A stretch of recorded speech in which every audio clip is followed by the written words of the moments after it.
नमस्कार दोस्तों, मैं अलका शारदा चैनल की तरफ से आप सबका बहुत बहुत स्वागत करती हूँ। आज मैं उन रहस्यों को सामने लाने की प्रयास करूँगी जिन जिन रहस्यों के बारे में आप अभी तक नहीं जानते हैं। और मैं आपको ये बताना चाहूँगी कि जिन नदियों को सारी दुनिया नदी समझती है, वास्तव में वो सभी नदियाँ नदी नहीं होती हैं। उनमें से कुछ नाद है। हाँ दोस्तों, आज मैं आपको नर्मदा नदी के बारे में कुछ जानकारी देना चाहूँगी और कुछ रहस्य से पर्दा हटाना चाहूँगी और ये बताना चाहूँगी कि हम जो सभी नदियों को नदी कहते हैं, उनमें से कुछ नदी जो होती हैं वो नाद होते हैं। नाद मतलब पुरुष होते हैं, नर होते हैं। और इसका वर्णन हमारे शास्त्रों में भी बताया गया है, जैसे विष्णु पुराण, गरुड़ पुराण और शिव पुराण में।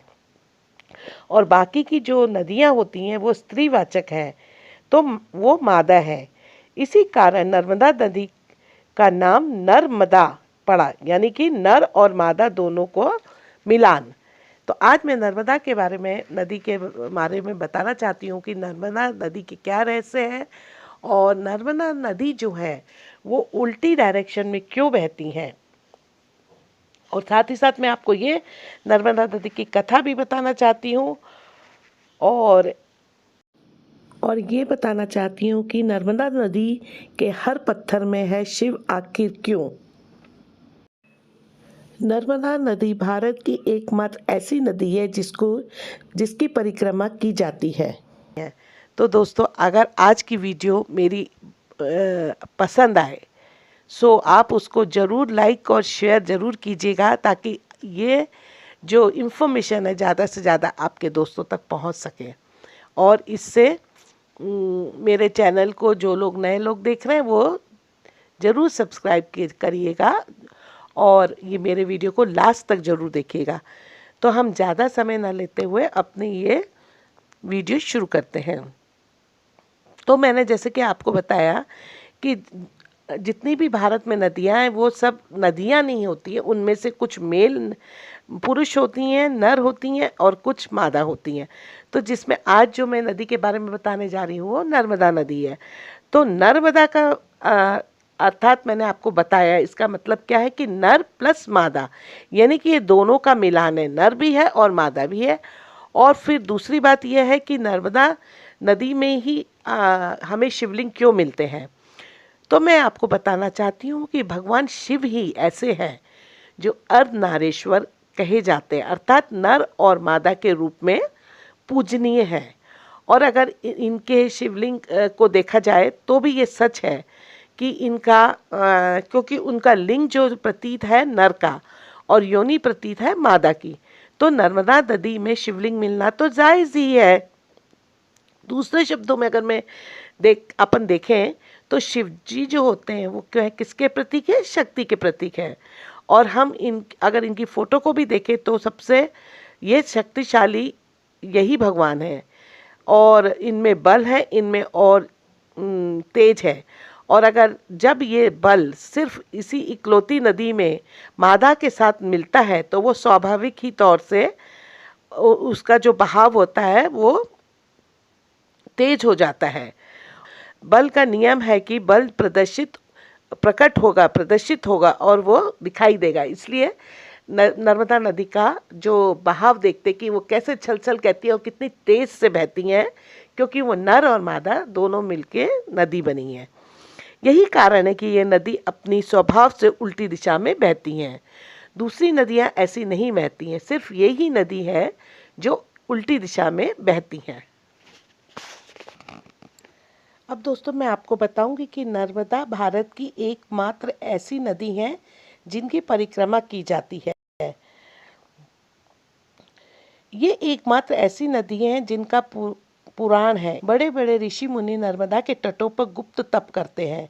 ऐसा कहा जाता है कि एक बार क्रोध में आकर इन्होंने अपनी दिशा परिवर्तित कर ली और चिरकाल तक अकेले ही बहने का निर्णय लिया। ये अन्य नदियों की तुलना में विपरीत दिशा में बहती हैं। इनके इस अखंड निर्णय की वजह से ही इन्हें चिरकुंवारी कहा जाता है।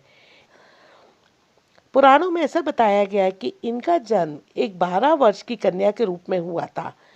समुद्र मंथन के बाद भगवान शिव के पसीने की एक बूंद धरती पर गिरी, मां नर्मदा जिससे प्रकट हुई। इसी वजह से इन्हें शिव सुता भी कहा जाता है। चिरकुंवारी मां नर्मदा के बारे में ऐसा कहा जाता है कि चिरकाल तक मां नर्मदा को संसार में रहने का वरदान है। भगवान शिव ने मां रेवा को यानी कि मां नर्मदा को वरदान दिया था कि प्रलय काल में भी तुम्हारा अंत नहीं होगा। अपने निर्मल जल से तुम युगों युगों तक इस समस्त संसार का कल्याण करोगी। मध्य प्रदेश के खूबसूरत स्थल अमरकंटक में अनूपपुर से मां नर्मदा का उद्गम स्थल है। यहाँ एक छोटी सी धार से आरंभ होकर आगे बढ़ते हुए विशाल रूप धारण कर लेती हैं।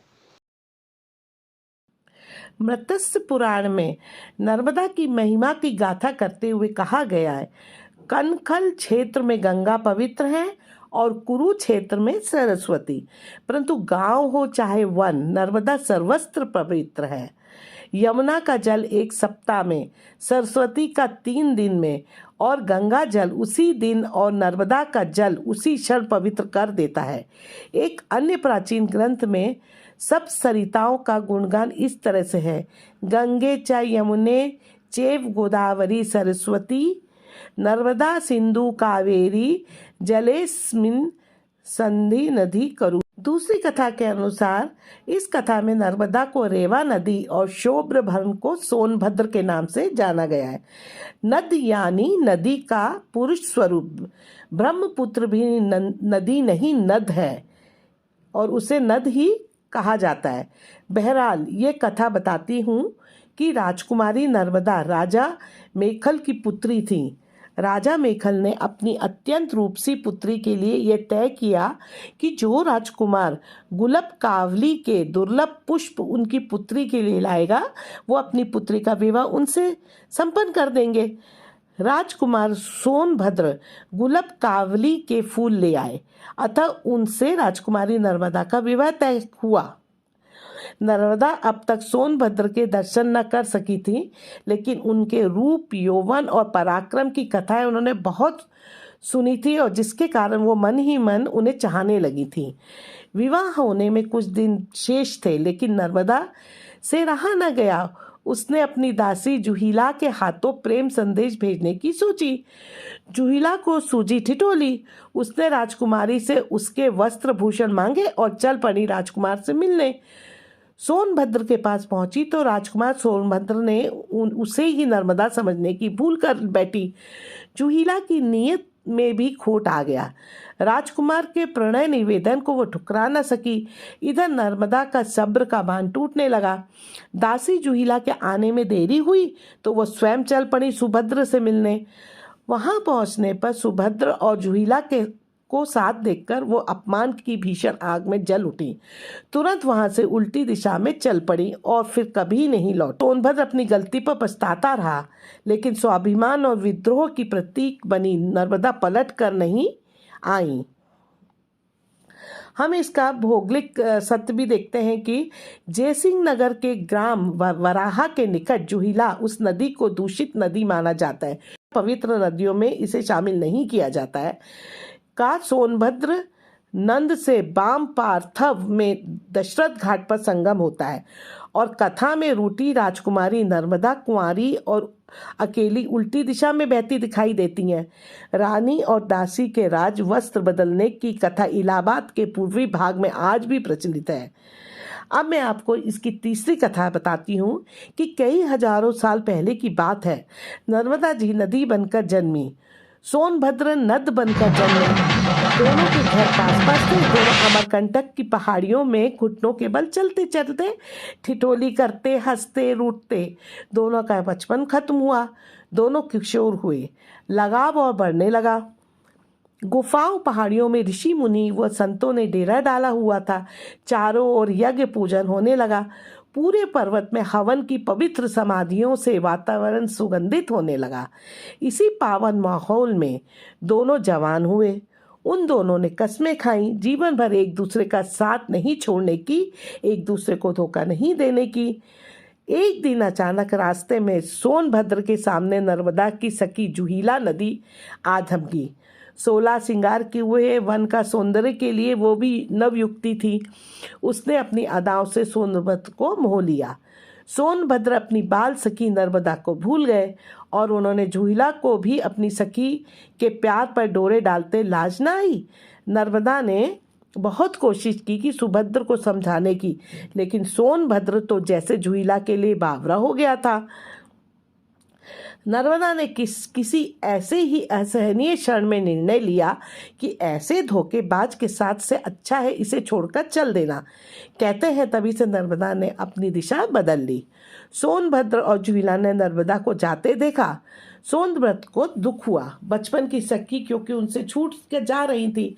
उन्होंने पुकारा, नर्मदा रुको जाओ, लौट आओ नर्मदा। लेकिन नर्मदा जी ने हमेशा कुंवारी रहने का प्रण कर लिया। युवावस्था में ही सन्यासीन बन गई। रास्ते में घनघोर पहाड़ियां आईं, हरे भरे जंगल आए, पर वो रास्ता बनाती चली गई। कल कल छल छल के शोर करती बढ़ती गई।